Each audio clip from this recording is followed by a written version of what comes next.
Jika seseorang gagal atau dinyatakan tidak lulus dalam mengikuti tes mengemudi untuk membuat SIM atau surat izin mengemudi 3 kali gagal, maka dia harus mendatangi psikolog.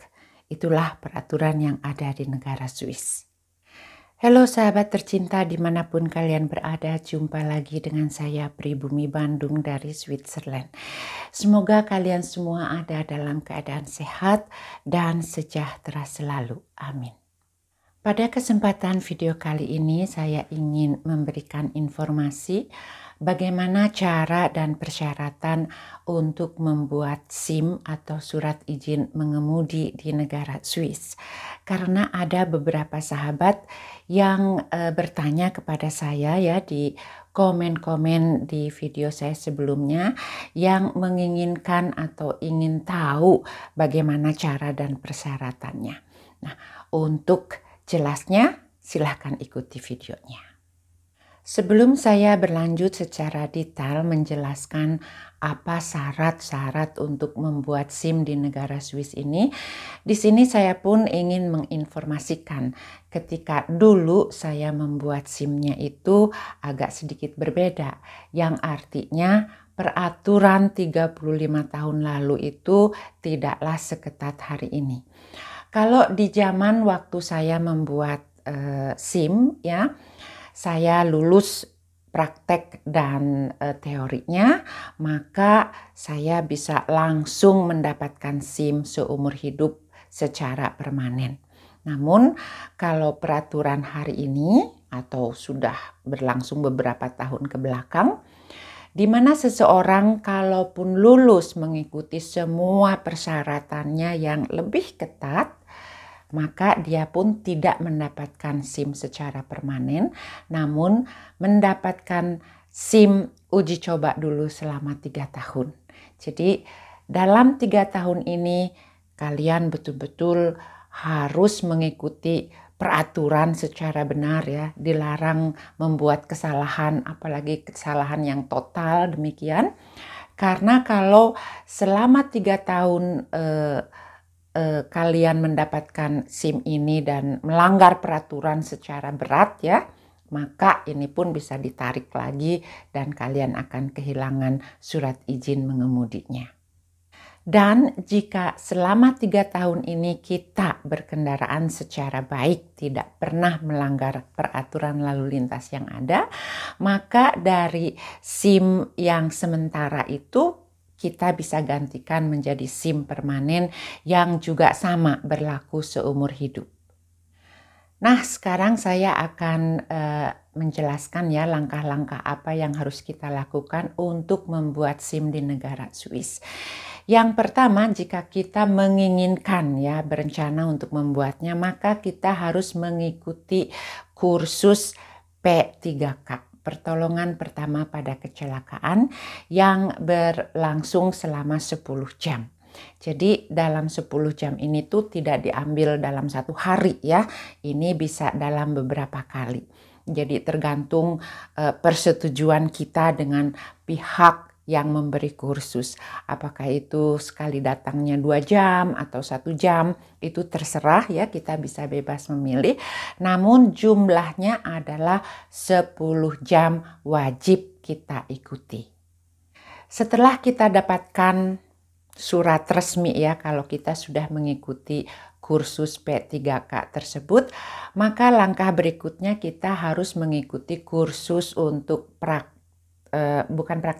teorinya ya, teorinya dulu. Di sini pun kita harus mengikutinya selama 8 jam, ini kewajiban.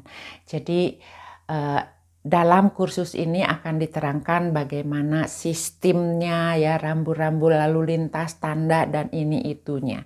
Jadi di sini betul-betul wajib mengikuti selama 8 jam dan ini pun sama ya, kita bisa melakukannya beberapa kali. Karena jarang sekali ada kursus yang bisa dilakukan dalam 1 hari selama 8 jam. Biasanya itu dalam sekali datang ya hanya 1 dan 2 jam saja. Lantas persiapan selanjutnya adalah latihan atau praktek di mana kita harus bisa mengendarai kendaraan. Nah, kebanyakan masyarakat di sini melakukannya secara kita pergi ke tempat kursus mengemudi ya, di mana juga saya lakukan sebelumnya, walaupun saya begitu datang ke negara Swiss itu saya sudah bisa nyetir ya, kalau di Indonesia saya sudah mempunyai SIM. Namun dikarenakan di Indonesia kita nyetirnya kan sebelah kiri, kalau di negara Swiss itu sebelah kanan. Dan zaman dulu itu saya boleh langsung nyetir ya pakai SIM Indonesia, tapi hanya 1 tahun saja. Setelah 1 tahun kita tidak diperbolehkan lagi untuk mengendarai mobil dengan mempergunakan SIM dari Indonesia, dan itu wajib diganti dengan SIM Swiss dengan mengikuti tes atau ujian yang sama untuk membuat SIM baru. Nah, teman-teman, di sini untuk kita latihan menyetir ya, apalagi untuk teman-teman yang belum pernah mengetahui cara menyetir, ini akan cost-nya mahal ya, karena biaya kursus untuk 1 jam mengemudi itu kurang lebih 80 sampai 110 Swiss franc ya, antara 1.200.000 sampai 1.700.000 rupiah untuk 1 jam kalau kita belajar mengemudi. Namun jika teman-teman sudah bisa mengemudi seperti saya ya, di sini pun saya sarankan untuk tetap kita mengikuti kursus secara profesional ya. Jadi kita mendaftarkan diri kita ke tempat kursus mengemudi, karena di situ pun ada selain ya dari kiri ke kanan kayak gitu pun kita akan merasa lebih nyaman dan lebih safe ya, karena kalau kita mempergunakan mobil dari tempat kursus itu beda ya dengan mobil pribadi, karena kalau mobil dari tempat kursus itu mereka punya remnya 2 gitu ya. Jadi orang yang mengajari kita menyetir juga di kakinya itu punya rem, malah bisa kalau dia yang injak ya, biar kita ngegas itu mobil kita nggak akan maju lagi. Jadi di sini lebih aman. Dan kalau kita sudah bisa menyetir juga, possibility lainnya kita bisa minta bantuan dari keluarga kita yang sudah mempunyai SIM permanen di negara Swiss ini. Nah, jika hal itu sudah kita lakukan semua, barulah kita bisa mendaftarkan diri kita ke kantor, kalau di Indonesia ya seperti Polantas kayak gitu ya, jadi tempat lalu lintas. Di sini pun sama, kita bisa mendaftarkan diri dengan membawa ID kita atau paspor kita dengan pas foto, dan juga kita harus membawa surat keterangan dari dokter mata. Jadi kita harus mengecek mata kita dulu dan membawa surat keterangannya kalau mata kita sehat. Nah, setelah itu kita akan mendapatkan tanggal berapanya ya untuk mengadakan tes tersebut. Dan begitu yang saya alami ya, jadi tesnya itu seperti ini. Kalau tes teori itu dilakukan di ruangan ya, bersama-sama kayak gitu. Kita mengisi pertanyaan-pertanyaan yang ada di formulir. Nah, yang parah atau susahnya itu adalah tes prakteknya. Karena di sini tuh betul-betul ada 1 orang expert ya, yang dari kantor kepolisian yang khusus mengetes kita. Cerita selengkapnya adalah begini. Saat saya harus mengikuti tes ini, saya datangnya dengan guru yang memberikan saya latihan menyetir itu ya, dari sekolah mengemudi. Saya datang dengan dia, lantas begitu jamnya tepat, datanglah seseorang dan menghampiri kami. Kalau dia yang akan mengetes saya, maka guru saya ya, dia keluar mobil, saya siap duduk untuk menyetir, dan yang expertnya tadi duduk di sebelah saya. Maka dia hanya mengatakan kepada saya, kalau jalan lurus atau belok kiri atau belok kanan. Hanya itu saja yang dia katakan. Dan saya harus betul-betul berkonsentrasi ya apa yang dia katakan dengan kecepatannya yang perfect ya di sini teman-teman ya. Jadi kita pun fungsi dan gunanya dari mengikuti kursus teori itu bagaimana. Jadi kalau kita mau keluar contohnya ya dari jalan tol mau masuk keluar menuju jalan biasa harus dengan kecepatan berapa. Kayak itu kita belajar ya. Nah, di waktu tes itu pun saya disuruh mengendarai kendaraannya di jalan tol ya.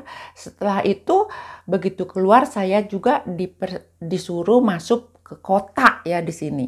Karena di sini tuh kotanya ada jalur bis, ada jalur tram, ada jalur sepeda ya, dan juga kita harus konsentrasinya itu jalur mana yang harus diambil, tanda rambu lalu lintas ini itu ya. Jadi betul-betul memang di sini tuh berbeda sekali ya cara mengendarainya dengan di Indonesia. Nah, setelah itu juga kita parkir di samping ya, parkir ke belakang itu semuanya dites. Nah, setelah itu kita kembali ke kantor Polantas tadi dan dia langsung mengatakan kepada saya, kamu lulus. Ya, jadi saya hanya mengikuti satu ujian saja dan dinyatakan lulus. Saya gembira sekali. Dan setelah itu saya dipersilakan memasuki kantornya ya. Di situ ada bagian khusus juga, saya hanya menunggu beberapa menit dan dipanggil. Begitu dipanggil saya sudah mendapatkan SIM permanen saya saat itu yang berlaku sampai hari ini.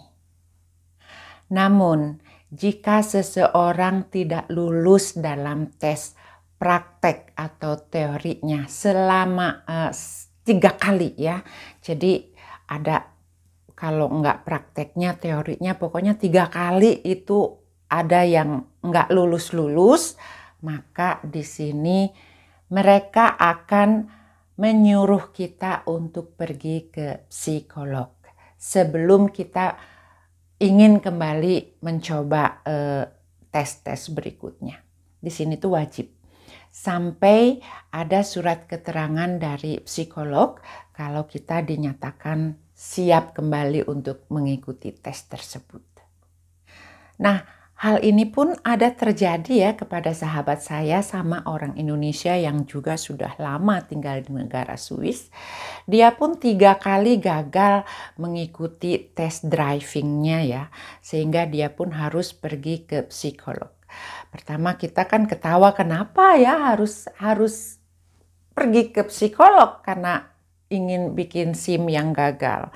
Namun setelah kita sadari dan kita pelajari, memang di sini mungkin ada kelainan di mana cara kita atau waktu kita mengendarai kendaraan ya. Contohnya kalau ada kan seseorang ya kalau sambil mengendarai kendaraan itu kakinya itu main aja di gasnya itu kayak digini-gini gitu ya gasnya itu, jadi nggak rata, nggak mulus ya.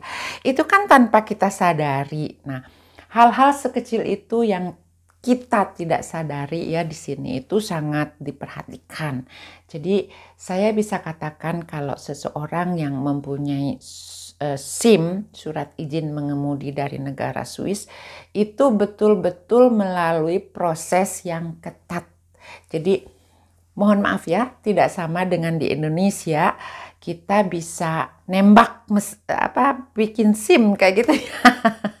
Mohon maaf, tapi ini fakta dan nyata.